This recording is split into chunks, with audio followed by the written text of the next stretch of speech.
Good morning students. New Chaudhary Public School की online classes में आपका हार्दिक स्वागत है। ये जब अपन पीडीएफ जब देखते हैं, इस वीडियो को आप सुनते हो ध्यान से, तो इसमें एक चीज़ विशेष ध्यान रखना कि कई बार आपको ये चीज़ें जो मैं पढ़ रहा हूँ, ये चीज़ें आपको दिखाई नहीं देती, तो उस कंडीशन में आप बुक को सामने रखें और ध्यान से इस चीज़ों को समझते जाए। अब आज हमारा जो टॉपिक है वो है जनसंख्या वृद्धि के सामाजिक और आर्थिक प्रभाव। जब जनसंख्या वृद्धि होती है तो उस जनसंख्या वृद्धि से समाज पर क्या प्रभाव पड़ता है और किस प्रकार से वो आर्थिक रूप से प्रभावित होते हैं, तो इसी को ध्यान रखते हुए आज हम देखते हैं जनसंख्या वृद्धि के सामाजिक और आर्थिक प्रभाव। अनियंत्रित का मतलब होता है कि लगातार बढ़ती हमारी जो जनसंख्या है, उस जनसंख्या की अपन बात कर रहे हैं कि लगातार हमारी जनसंख्या तीव्र गति से बढ़ती जा रही है। तो तीव्र गति से बढ़ती जनसंख्या, अनियंत्रित रूप से बढ़ रही आबादी हमारी विकासशील अर्थव्यवस्था के लिए सबसे बड़ी, क्योंकि हम विकसित नहीं है अभी तक, हमारा देश विकासशील अवस्था में है, विकसित अवस्था में पहुंचा नहीं है, तो विकासशील अर्थव्यवस्था के लिए सबसे बड़ी चुनौती बनी हुई है। क्यों हम जितने संसाधनों का एक तरह से सर्जन करते हैं, नए संसाधनों का निर्माण करते हैं, लेकिन उसकी अपेक्षा जनसंख्या बड़ी तेज़ी के साथ बढ़ रही है। ये देश की विकास गतिविधियों को लगातार सीमित, नाकाफी और अपर्याप्त साबित करने पर तुली हुई है। अगर जनसंख्या इसी गति से बढ़ती रही तो हमारे पास जो संसाधन है वो धीरे धीरे कम पड़ने लगेंगे और इसी कारण से हम विकासशील से विकासशील पर ही बने रहते हैं। गाँव से शहरों की ओर पलायन, आवास, खाद्यान्न, जलापूर्ति की समस्याएं लगातार बढ़ती जा रही है। पारिस्थितिकी असंतुलन लगातार बिगड़ता जा रहा है। बड़ी आबादी के ये सारी चीज़ें, गाँव में शहरों की ओर पलायन करना, आवास की समस्या होना, खाद्यान्न की समस्या होना, जल की समस्या, पारिस्थितिकी असंतुलन का बिगड़ना, ये सारे जनसंख्या वृद्धि के ही परिणाम हैं। जनसंख्या वृद्धि से पर्यावरण की समस्या उत्पन्न हो गई।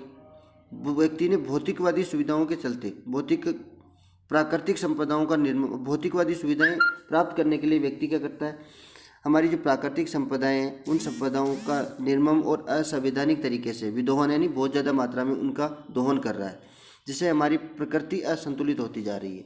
आज हम जो जनसंख्या बढ़ रही है, बढ़ती जनसंख्या की आवश्यकताओं की पूर्ति के लिए लगातार क्या कर रहे हैं, संसाधनों का ज़्यादा मात्रा में दोहन कर रहे हैं।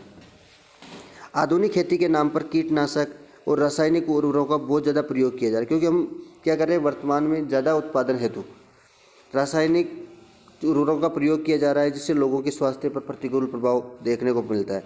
आवासीय समस्या हल करने के लिए, अब रहने के आवास के लिए हम जब आवासीय समस्या हल करने के लिए, तो कृषि भूमि लगातार जो है वो कम होती जा रही है। मकानों का निर्माण कृषि क्षेत्रों, कृषि भूमि के ऊपर कर रहे हैं।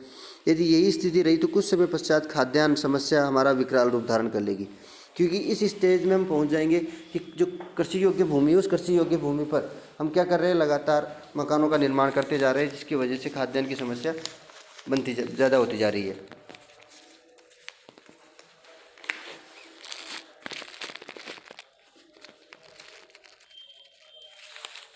तो ये समस्या हमारे साथ लगातार बन रही है कि जैसे जैसे आवास बढ़ते जा रहे हैं, जनसंख्या बढ़ती जा रही है, तो आवास बढ़ेंगे और आवास बढ़ने की वजह से क्या हो रहा है, लगातार कृषि भूमि कम हो रही है, इससे खाद्यान्न उत्पादन भी कम होता जा रहा है। अगली जो समस्या है, आधुनिक खेती के नाम पर हम इनका प्रयोग तो कर ही रहे, साथ ही आवासीय अनेक पशु पक्षियों और वन्य जीवों का अस्तित्व भी खतरे में हो गया है, क्योंकि धीरे धीरे हमारे जो वन है वो नष्ट होते जा रहे हैं, और नष्ट होते वन्य क्षेत्र जो है, वो वन्य क्षेत्रों में निवास करने वाले जो पशु पक्षी है, उनके लिए पर्यावरण को संतुलित करने में अधिक सहायक होते हैं। तो धीरे धीरे हमारे वन नष्ट होने से हमारी प्रकृति असंतुलित होती जा रही है। देश में उपलब्ध जल का 70% भाग प्रदूषित जल की श्रेणी में आ गया है। देश में उपलब्ध जो जल है उसका 70% भाग हमारा कैसा हो चुका है, दूषित जल के रूप में हो चुका है, जिसमें 30% विषाक्तता के स्तर पर विषाक्तता यानी जहरीले स्तर पर पहुंच चुका है, जो संक्रामक रोगों को फैलाने में बहुत सहायक है। अब ऐसे जल का जब उपयोग जीव जंतु, पशु पक्षी या मानव करता है, तो उनमें क्या होता है, अनेक प्रकार के संक्रामक रोग फैलते हैं। इससे 15 लाख बच्चों की प्रतिवर्ष क्या हो जाती है, मृत्यु हो जाती है। जल का स्तर 2 गुना तथा कहीं कहीं 3 गुना तक नीचे चला गया है। जल स्तर, हमारी जो भूमि के जल स्तर है वो भी धीरे धीरे बहुत कम हो गया है। यदि जनसंख्या वृद्धि इसी गति से बढ़ती रही तो भविष्य में जल की समस्या भी विकराल। तो ये दो ऐसी समस्याएं हैं, खाद्यान्न की समस्या और जल की समस्या विकराल, और ये दोनों चीज़ें ऐसी है जो मानव को अपने जीवन यापन के लिए आवश्यक चीज़ों के रूप में इसको देखा जाता है, कि दोनों चीज़ें आवश्यकता, मानव को जीवन जीने के लिए दोनों की आवश्यकता होती है। लोगों द्वारा अनेक जगहों पर पर्यटन स्थल विकसित किए जा रहे हैं। आज धीरे धीरे हम देखते हैं कि लोग धीरे धीरे पर्यटन स्थलों का विकास करते जा रहे हैं,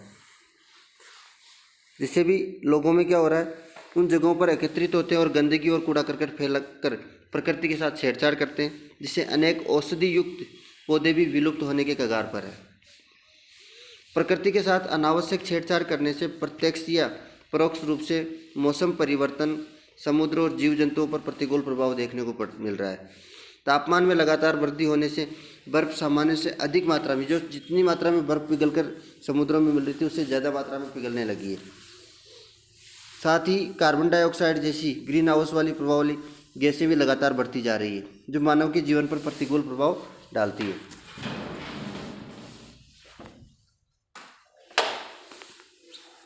वनों के कटान यानी वनों को काटने से कुछ क्षेत्रों पर वनों के कटान से इस रूप में भी प्रभाव बढ़ा है कि कुछ क्षेत्रों में लगातार सूखा और कुछ क्षेत्रों में भयंकर बाढ़ की स्थिति बन जाती है। सूखा पड़ने से वनों में प्राय आगजनी, अब जब तीव्र गति से तापमान बढ़ता है, सूखा पड़ता है, तो उस दौरान आगजनी की घटनाएं ज़्यादा देखने को सुनने को मिलती है, जिससे अनेक क्षेत्रों के वन नष्ट हो जाते हैं, पेड़ पौधे नष्ट हो जाते हैं। अधिक मात्रा में वाहनों का प्रयोग करने लगे, क्योंकि जनसंख्या बढ़ेगी तो वाहन भी बढ़ेंगे और वाहनों के प्रयोग से दुर्घटनाएं भी ज़्यादा होती है। वाहनों से निकले हुए धुएँ से वायु प्रदूषण, ध्वनि प्रदूषण लगातार बढ़ता जा रहा है, जो मानव के स्वास्थ्य के लिए प्रतिकूल प्रभाव डालता है। उनके विपरीत मानव स्वास्थ्य को सबसे ज़्यादा प्रभावित करता है। सरकार इन सभी चीज़ों को रोकने के लिए अनेक प्रकार की योजनाओं को लागू करती है, लेकिन सरकार भी क्या होती है, लगातार बढ़ती जनसंख्या के कारण सरकार विकास हेतु बनाई गई योजनाओं को लागू नहीं कर पाती, क्योंकि वो धन और अन्य विकास कार्यों पर खर्च हो जाता है। जो धन होता है वो अन्य विकास कामों पर खर्च होगा, तो नई नई योजनाओं का लागू नहीं हो पाना, ये भी एक कारण बनता जा रहा है। अधिकतर लोग कुपोषण का शिकार हो रहे हैं। आए दिन भूख से मरने की घटनाएं देखने और सुनने को मिलती है। देश का आर्थिक विकास और वृद्धि लगातार अवरुद्ध हो रही है। समाज में झगड़े किस वजह से, जब जनसंख्या बढ़ रही है तो कृषि से संबंधित झगड़े भी लगातार बढ़ते जा रहे हैं।